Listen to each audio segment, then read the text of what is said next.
Esse vídeo é para falar sobre a escolha dos alimentos, o preparo e a combinação dos nutrientes no seu prato.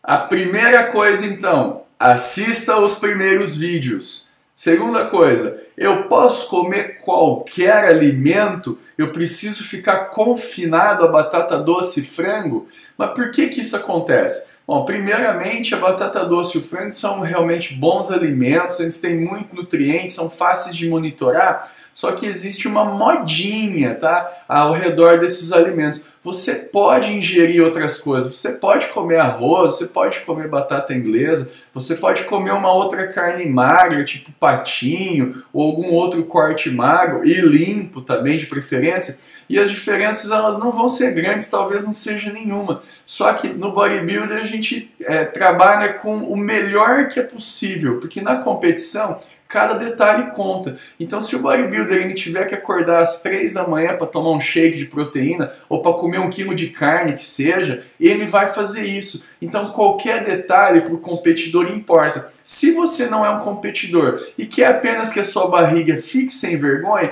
esses detalhes eles são insignificantes para você. Eu vou deixar aqui na descrição do vídeo o link para um site que chama Tabela de Alimentos. Ali eles têm 1 tonelada de alimentos diferentes cadastrados, os mais diversos tipos, e vocês vão poder digitar o alimento e também a gramagem que vocês estão colocando, tipo peso. Lembrando sempre que vocês têm que pesar o alimento depois ele estar preparado, tá? Porque você compra 1 quilo de frango no supermercado, depois que você tira da panela de pressão só tem meio quilo.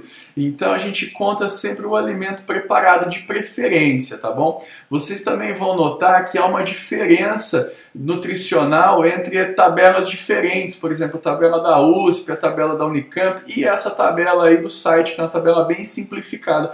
Mas isso é assim mesmo, e como tudo que a gente tem feito até agora nesses vídeos, são apenas aproximações do que seria a realidade normal, que a gente nunca vai saber qual é. Voltando à escolha dos alimentos, é muito mais interessante você utilizar alimentos e temperos também naturais. Ah, mas e se eu olhar lá no rótulo e ver a informação nutricional do baconzitos? Pô, cara, eu adoro baconzitos. Mas além de ser um alimento pobre pra caramba em qualquer tipo de nutriente, a gente tem que contar com o ser humano, não é verdade? Batata é batata, arroz é arroz. E baconzitos, cara, o que é aquilo? Então, a informação nutricional, a gente tem que olhar ela com bastante cuidado, porque eu vou falar aqui do Brasil, que é onde a gente vive. Cara, aqui a galera falsifica até leite, velho. Você acha que não é de fácil para ninguém falsificar uma tabela nutricional, colocar um pouco menos de gordura do que teria, ou colocar escrito que não tem gordura hidrogenada, por exemplo, ou acrescentar umas vitaminas ali no rótulo? Fica muito difícil da gente saber o que realmente tem dentro de um alimento processado. Então eu não sou contra alimento processado, eu adoro comer porcaria, mas se for uma dieta restritiva para perda de gordura, evite ao máximo, prefira muito mais o alimento e o tempero também que não seja processado. Outra coisa importante de falar agora é que você pode sim temperar a sua comida, você pode colocar um sal, pode pôr um alho, não tem problema. Só que algumas pessoas demonizam o sal, demonizam o tempero. Gente, o sal ele tem diversos nutrientes, minerais importantíssimos, muitos atuam inclusive na contração muscular. Você não pode ficar sem sal, isso não tem nada a ver. No bodybuilding mesmo, ninguém fica sem sal. A galera corta assim na última semana, alguns dias antes da competição. Mas isso é uma manobra que tem a ver com a retenção hídrica. Se a sua opção não é competir, se você está fazendo isso por estética, bobeira. Pode colocar um sal sim, mas prefira sal em vez daqueles temperos prontos, aqueles quadradinhos lá, porque a gente também não faz ideia do que é que tem ali, né?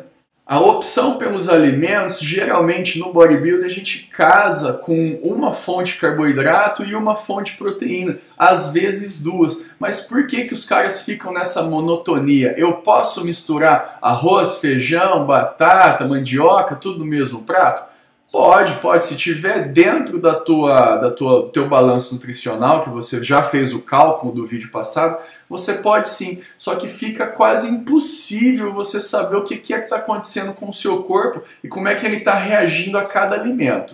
O pessoal usa só batata e frango, por exemplo, porque aquele dia que ele ingeriu mais 200 ou 300 gramas de batata e ele se sentiu melhor, ficou com um humor melhor, treinou melhor, ele sabe por que foi. Agora, se todo dia a gente troca todos os alimentos, fica mais difícil de monitorar a reação do corpo. Então, por uma questão de praticidade e facilitação desse monitoramento físico, a gente casa com poucos alimentos diferentes. Daí fica muito mais fácil você analisar o seu progresso.